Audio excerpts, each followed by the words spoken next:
Today we'll delve into the Revolutionary Army's newest members and explore the hidden plotlines and speculations surrounding Sabo's survival. In Chapter 1082, Sabo's survival was revealed, introducing us to new members of the Revolutionary Army. We got a glimpse of the Revolutionary Army's deputy commanders, making us wonder how their actions might intensify moving forward. Quite intriguing stuff. Building on the recent revelations about the members and movements within the organization, we'll deepen our analysis on the future of the Revolutionary Army. If you find this analysis engaging, smash that like button and don't forget to subscribe to the channel. Have a different theory or opinion?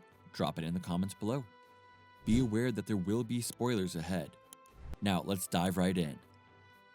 Starting off, let's organize our thoughts about the newly introduced deputy commanders. First up is Ushiano, the West Army Deputy Commander. Quite a cute character with horns, wouldn't you agree? Ushiano's most distinct features are undoubtedly his horns, body hair, and elongated face. His name incorporates cow, and given the horns and the body hair, could Ushiano hail from the mink tribe?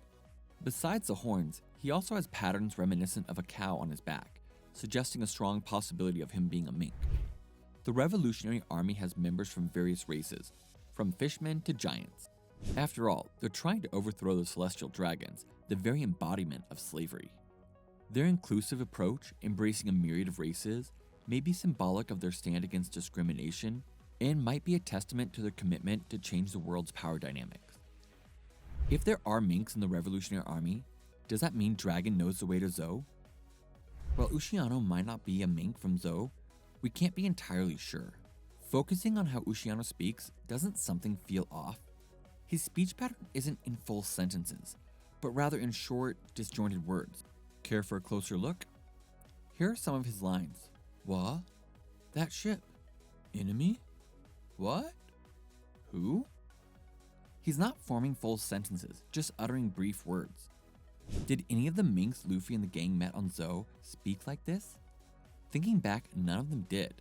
This suggests that the minks on Zou probably received education to converse normally. But Ushiano might have grown up in an environment where he wasn't privileged to such an education. But that alone doesn't definitively prove that Ushiano isn't from Zou, right? There's another major clue. Recall the minks from the Zou arc. Every time they greeted someone, they performed the Garchu, a signature mink greeting, remember? The one Sanji was totally into. Had Ushiano been a mink from Zou, wouldn't he have been all over with Garchu out of sheer joy, seeing their number 2 safely return to base? But all he expressed was happiness. Indeed, the minks from Zou constantly perform Garchu. It's intriguing to think that Oda might have used the frequent Garchu as a foreshadowing technique to highlight this distinction. Hence, Ushiano might be from somewhere other than Zou, possibly from an impoverished nation. Or, he might have been a slave under the Celestial Dragons, later rescued and recruited by the Revolutionary Army. Given that the Revolutionary Army has members like Koala, who was a former slave, and those who've experienced conflict, it's a plausible theory. If he is indeed a mink, we might get to see abilities like Electro or even Sulong transformation in the future. I'm super excited to see how Ushiano's character unfolds. Next up, let's dive into the East Army's Vice Commander, Ahiru. She's under the commander, Betty, right? One thing that really stands out about Ahiru is that prosthetic left arm of hers. Kinda reminds me of that pirate captain whose crew got annihilated recently. There's probably a backstory to Ahiru's prosthetic arm. One theory is that Ahiru originally served in the Navy and lost her left arm during a battle while she was there. As for the origin of her name, Ahiru, it most likely comes from the bird duck. But speaking of female characters with bird names, there's someone who comes to mind, right? Yes, I'm talking about Tsuru. But she's not the only female character in One Piece with a bird's name. There's the recently introduced Tsuru's granddaughter, Kujaku, Smoker's colleague, Hina, and his subordinate, Tashigi, who's also part of Sword, and then Hibari.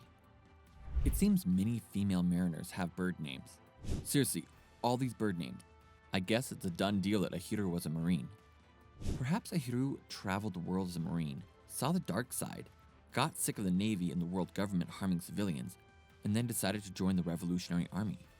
But shifting from being a marine to joining the Revolutionary Army is a rare career move. Is it even plausible? Well, when you think about it, it totally is. For instance, Navy Vice Admiral Garp deeply despises the celestial dragons, and in a One Piece movie, former Navy Admiral Zephyr, fed up with the Navy's leniency towards piracy, left the Navy and founded the Neo Navy. Similarly, former Admiral Kuzan is now affiliated with the Blackbeard Pirates. There are numerous ex-Marines who have taken a stand against the Navy and the world government. Both Smoker and Tashigi began questioning their stances when they saw countries being controlled by pirates in Alabasta and Dressrosa. They felt discontented with the top brass of the world government and Navy. Now, if we assume Ahiru was a former Marine, her prosthetic arm might have a story linked to her time there. If Ahiru lost her arm during her time with the Navy, it's only logical to think that someone from the Navy created that prosthetic for her. And speaking of prosthetics, there's only one name that comes to mind: Dr. Vegapunk, the genius with the world's biggest brain. Vegapunk might have also been the one who created Zephyr's prosthetic arm. So piecing it all together, Ahiru was a former Marine who lost her arm on duty and got her new arm from the world's top scientist, Vegapunk. Looking forward, if the Revolutionary Army ever clashes with the Navy, we might see Ahiru battling her former colleagues. Imagine the Revolutionary Army joining forces with Luffy and crew and encountering Vegapunk again. We might see interactions between Ahiru and Vegapunk, Dragon and Vegapunk, and so on. Seeing all this, you can really feel how the Revolutionary Army is becoming more intertwined in the storyline. Can't wait to see how Ahiru's combat scenes play out. Next up, we've got Gambo, the deputy commanders of the Southern Army. Remember that round dude betting on whether Sabo's ship was an enemy or not? I thought he looked way cuter when we first saw him in chapter 905. I'm telling you, there's something intriguing about this Gambo character. Starting off with his name, Gambo, it's believed to originate from Gambo Casino, a known online casino. Because casinos are all about betting, right? So it makes sense that Gambo was betting on whether Sabo's ship was friend or foe. I'd bet, based on his vibe, that Gambo is the kind of guy who just loves to gamble on anything and everything. So his name having roots in an online casino doesn't sound far-fetched at all. From his appearance, you'd also think that there'll be some casino elements tied to him in the future, wouldn't you? But here's my hot take. The more likely inspiration for Gambo isn't casino-related, but rather the world-famous fairy tale character, Humpty Dumpty. Now, Humpty Dumpty basically means short and stout. With his egg-like shape and butterfly tie, he's a spitting image of our man Gambo. And that might give us a clue about Gambo's origin.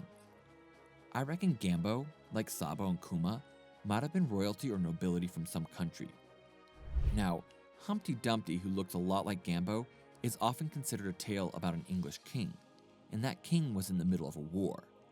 Perhaps Gambo, a noble or even a king in his own country, suffered during the war and was rescued by the Revolutionary Army, leading him to enlist.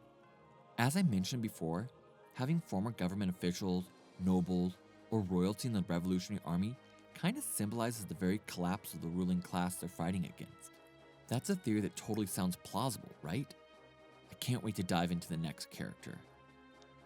Alright folks, rounding up our list of deputy commanders, we've got the North Army's very own Deputy Commander, Jiron. Doesn't Jiron kind of remind you of Yanji? Just a bit? Today let's dive deep into speculating about Jiron's abilities. Jiron was seen munching on a telescope, so the odds of him being a power user? Pretty darn high if you ask me. Given how he eats, my mind raced to the chomp chomp fruit. But hold up, that's Wapple's game, right? Wapple's still kicking, so it's hard to believe Jiron snagged the chomp chomp fruit. So could Jiron possibly have some other Paramethea ability? There's a good chance, but hear me out, he might have a zone-based ability. If you consider the characters we've discussed so far, Ahiru, Ushiano, and Gambo, they all have clear connections to an animal or object. Likely, Jiron is no different. And the inspiration for his model? It might just be a specific organism. I'm talking about microorganisms.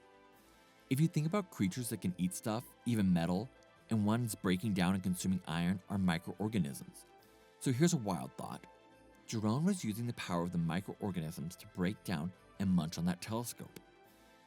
And about his name, Jiron, could it possibly be derived from Jiron, a component that decomposes plant matter? Seems like even in his name, there's this whole theme of decomposition going on. Science is everywhere. Of course, we're speculating here with limited info. The Revolutionary Army, they're a colorful bunch with some pretty unique abilities. Can't wait for the Deputy Commander's powers to be revealed. It's gonna be a blast. So far, we've delved into the abilities of the new members, but let's take a moment to break down the Revolutionary Army's structure. At the helm of the Revolutionary Army is Monkey D. Dragon, who's none other than the father of our main dude, Luffy. We're still in the dark about Dragon's actual strength and ability. There are many mysteries like his Conqueror's Haki and other powers. Man, I'm super pumped to see Dragon's full story unfold. Next in line is Luffy's sworn brother, Sabo, who's basically the right-hand man. With both the head and his right-hand man being related to Luffy, it kind of feels like the Revolutionary Army was tailor-made for Luffy, doesn't it? I bet the true purpose of the Revolutionary Army will be revealed soon. Backing them up, we've got the original members of the Revolutionaries, including the officer and king of the Kamabaka Kingdom, Ivankov. Then there are some powerhouses like Inazuma and Koala. Looking at it, the Revolutionary Army's ranks are filled with such a diverse cast, from kings to former nobles and even ex-slaves. The ones pulling all the strings across the globe are the 4 army commanders. These guys are top tier within the Revolutionaries and have some super strong personalities. Let's do a quick intro of each of these 4 commanders, shall we? First up, we've got the giant drag queen, Morley, leading the West Army. Just being a giant drag queen already gives Morley a heck of a unique flair. Morley wields the push-push fruit power, enabling him to shove away pretty much anything from air to ground. Remember that massive hole beneath Mary Geosi? Yep, that was Morley's doing. And guess what? The new Kama land in Impelled Down was also crafted thanks to Morley's power. So this means Morley was once a prisoner who broke out of Impelled Down. Given that he was there, we know for sure he's at least in level 5, and with a bounty of over 200 million. The guy's no slouch in battle. Man, I really want to see more of Morley in action. Up next, we have Bello Betty leading the Eastern Army. Betty is a user of the Pump Pump fruit, granting her the power to inspire anyone she encounters. At first glance, it might not seem like a super strong power, right? But being the captain of the Revolutionary Army, Betty's mastered the basics like hockey. And above all, the ability to rally people, awakening even ordinary citizens to fight, makes her fruit invaluable to the Revolutionary Army. This uniqueness has earned her a whopping bounty of over 400 million. But remember, the Revolutionary Army fights to protect the weak, and with the Pump Pump fruit's power, she can turn any citizen into a formidable ally on the spot. Man, I can't wait to see Betsy's sassy motivational skills again. Moving on, we've got Lindbergh leading the Southern Army. He's kind of like a cat in his leadership style. Though it's unclear if he's actually a cat, Lindbergh is a mink race from Zou. And he's got a cool bounty of over 300 million. Lindbergh's a big fan of inventions. In his combat style, wielding weapons he's crafted himself. I mean, in the Marussia Kingdom, he used the Cool Shooter, a device that freezes its targets. And on top of mastering hockey types, being a mink means he could potentially transform into a Sulong, and that's some serious firepower. You guys know how strong the Sulong transformation is. Last but not least, we've got Karasu leading the Northern armies. He's low-key the coolest among the commanders. While we're still in the dark about Karasu's abilities or where he hails from, his 400 million bounty and apparent mastery of hockey suggests he's no slouch in combat. Also, remember that crow Sabo was talking to during the climax of Dressrosa? Some speculate that Karasu might be a user of the bird fruit, model crow. In Marussia, he was seen snatching weapons from enemies. Karasu isn't just about brute strength. He's likely a master of stealth too. Perhaps a strategic genius causing chaos on the battlefield. I'm super excited for more revelations about Karasu's abilities. Let's dive into the Revolutionary Army's future moves, shall we? With Sabo's return, the Revolutionary Army is bound to make significant moves. It's expected that Sabo will share his experiences from Mary Geosi with Dragon and Ivankov. This might lead the Revolutionary Army to shift their target from the Celestial Dragons to none other than Imu, and prepare for a showdown with him. Remember, as Koala mentioned, The main target of the Revolutionary Army isn't the world government, but the Celestial Dragons themselves. They even declared war against these Celestial Dragons. But seeing the supposed top leaders of the Celestial Dragons, the Five Elders, bowing to Imu made Sabo realize that defeating the Celestial Dragons might not be the end game. The intent was to challenge the Celestial Dragons, the world's rulers, but there's another ruler above them, Imu. So the Revolutionary Army's primary target could very well shift from the Celestial Dragons to Imu. Sabo, having overheard the conversation between Imu and the Five Elders and Mary Josie, was likely what enabled him to save the citizens of Dressrosa. There's speculation that 7 more countries, similar to Dressrosa, might face eradication. Rumors say there are 7 nations, just like Dressrosa, with active revolutionary movements. Given that Dressrosa was decimated by Imu, it wouldn't be surprising if these other 7 nations are also in danger. And Sabo probably knows this plan. So Sabo might first inform Dragon and Ivankov about the existence of Imu and these endangered countries. The next move could involve saving these nations. After rescuing all these countries, they might gather forces for a final showdown with Imu. It could lead to a global uprising, with citizens from all over joining the revolt against the government. And who knows, Luffy might also join this epic battle, turning it into a massive global confrontation. That's all for today. This channel posts summaries, explanations, and ranking videos related to One Piece. If you like One Piece, we would be happy if you could support us by subscribing to our channel and commenting. Thank you for watching to the end. See you in the next video.